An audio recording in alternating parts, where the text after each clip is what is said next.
Hello everybody, it's Spegtacular, the Silver Stacular. In this video I want to talk about what I've been seeing at those coin shops. I did buy some silver. What you see right here on the table is some new stuff. A little bit over $500 I was able to get this stuff for right here. It's been an absolute roller coaster with the precious metal stuff. I mean, definitely a big incline to start out for sure. Getting to around $29 an ounce, and then we lost about $4 right there, didn't we? We lost $4 and got to $25 an ounce, and then it came up a little bit more. It gave us a little bit of a break to about $26.50. That's where I bought these at right here. All this silver is $26.50 an ounce. Gold was about $1,940 an ounce. But I want to talk about this stuff real quick and what I've been seeing in the coin shops and the bullion shops. So let's talk about that.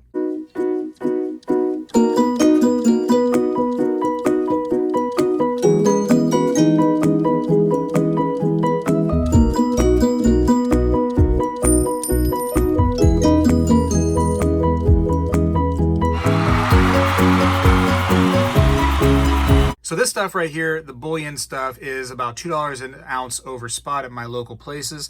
And at $29 an ounce, when it was $29, I seen a lot of selling taking place. A lot more selling than buying. All the shelves were just loaded full of stuff. And it was just staying there. I mean, some of the really neat stuff I was definitely, hand selecting for sure. And I'm sure other people were too. But for the most part, it was staying on the shelves and people were selling. So I kind of anticipated this pullback. I'm sure in the paper markets, that's what the big sentiment was too, that it's not going to hit 30, it's not going to break 30. So let's go ahead and pull back at 29.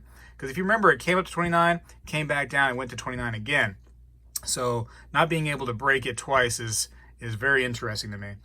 Who knows what the future may hold, but there was definitely a lot of hesitation right there towards $30. But anyways, a lot more selling. So I kind of anticipated the pullback, and we came back $4 and went back up to $26.50 is where I bought these.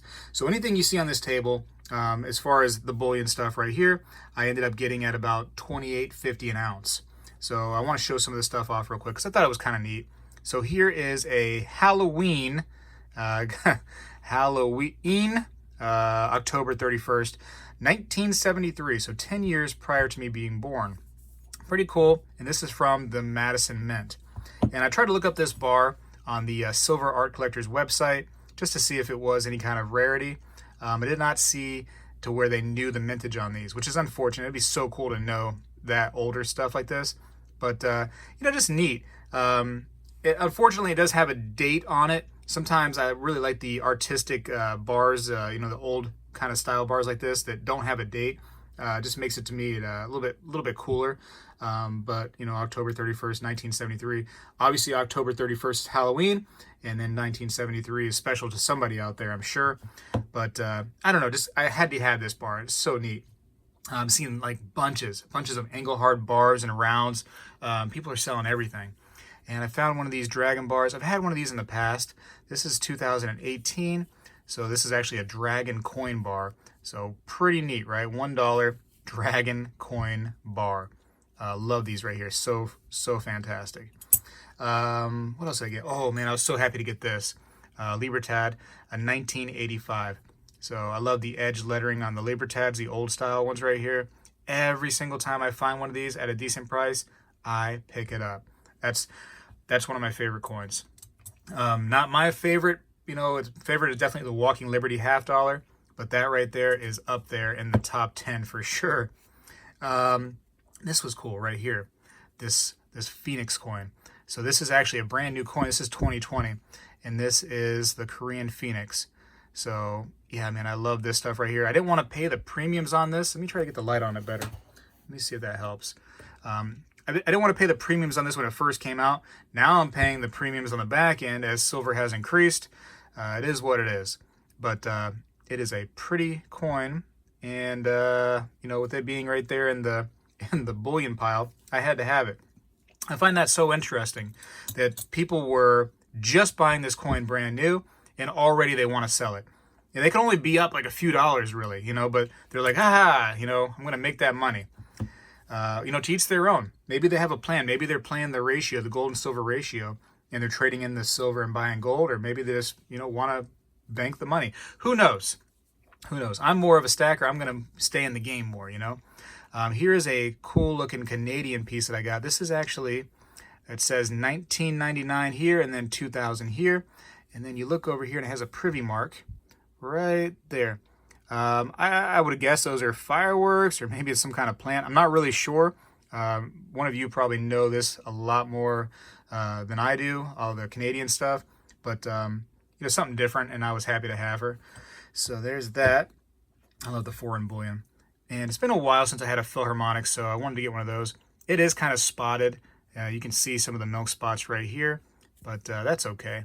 Just a couple bucks over spot. You know, I'm gonna have to deal with that. This is a 2015, and here again, brand new coin going into the piles, getting sold already. So a 2020 Britannia, and she's a pretty coin for sure.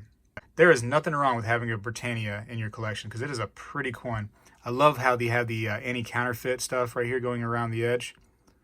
I love that. So cool. And on the back too, all that anti-counterfeit stuff.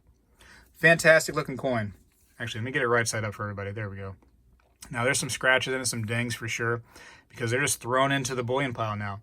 That's that's where this stuff goes. This was cool. Little half-ounce Prospector Engelhard. So 1985, little half-ounce. So it had some cool toning on one side, as you can see right here in the corner. Some nice toning. But yeah, you know, cool little piece. I never had one of those, and that's kind of like how my collection goes. I like to get like one of each kind of thing, you know? One here, one there. These little art bars right here, like this Halloween bar. Man, I love picking up that stuff. I love the art bars so much. And they're big right now, man. People are really into that stuff. And with that one website, the Silver Art Collector, which I've showed off on my website before, it makes it interesting to have that database where you can go see more about them. And I got 3 rolls of Mercury dimes. I'm not sure if I said that already, but yeah, 3 rolls of Mercs. Happy to have those. And tell you what, man, paying over $20 per dollar face for Mercury dimes doesn't seem right. In your head, you want to say, like, you want to check that price again? But that's where we are. You know, that's, unfortunately, that's the times. And I say unfortunately because as a stacker, I want to see those prices come down. I want to see low prices. And it's funny because people will ask me when I go to a coin shop, hey, what do you think, you know, silver and gold's going to do? I'm like, I hope they go down. And they're thinking probably, why? Why do you hope they go down? You know, you have so much, like, you know, you have a vested interest. You should want them to go up. No, I want them to come down, way down. Man, I love that. When it came down to 11 bucks, 14 bucks, oh man, I was buying hardcore. But yeah, it shocks them when you want to see the prices come down, doesn't it? But as a stacker, that's what we want. We want low prices. And then, you know, I'm not sad when they go really high, but I wish they stayed low. It's definitely a neat time right now. And that's why I kind of want to do these kind of videos where I'm talking about going into the shops and what I'm seeing in there, you know, because it's chaos right now. A lot of people selling. And what was interesting, at $29, people were selling like crazy. But when it came back down to like $25, $26, those shops were kind of vacant, you know? And here's that big dip. Here's that buying opportunity for people when it comes off of that $29 mark. But people stop. And that was always so fascinating to me, is when I would go into these coin shops and talk to the owners. And it was, you know, prices were on a budget, you know, $14, $15, $16. Nobody was in the shop. Nobody. I'd be in that shop for an hour just talking. Nobody would come in. I would just be in there by myself, and I had the greatest time. It was fascinating to me that at low bargain prices, nobody wants to buy precious metals. But when it comes up to ridiculous prices and it hits the news, people want in. People are like, I don't want to miss out on this stuff. And so they're paying $29 an ounce. They're paying, you know, $30-something an ounce after the premiums. And then some of those people, they get hit.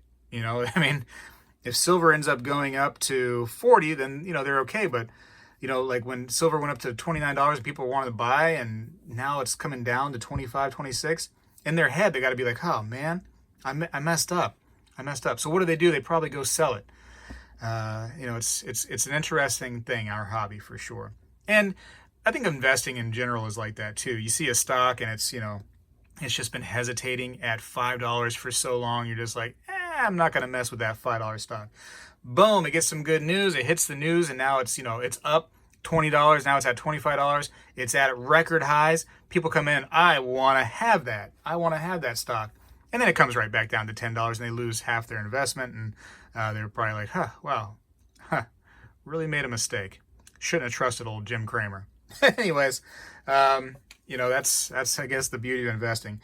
So hopefully people are watching my videos, earlier than this, this kind of video. They've been watching for a while, and they see this roller coaster. They understand what they're getting into, and they're not starting now. If they start now, man, they could be in a dangerous spot for sure. I don't want to see people lose all their money. I'm hearing so many different stories from these shops about people and how they're investing, and I wish they would do more research. I heard one story where this person goes into one of the coin shops, and they say, hey, I don't want to miss out. I want to start investing in silver. So I want to buy one 10-ounce silver bar. And that was it. That's all they want. That was their investment, is one 10-ounce silver bar at $25, $26 an ounce.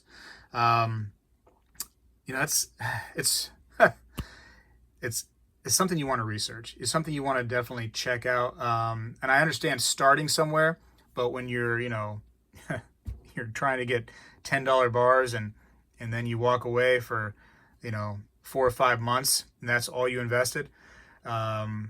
Silver and gold needs to be a little different than that, and that's why I recommend you really research this stuff, see what you're getting into, understand it's more of a preservation of wealth.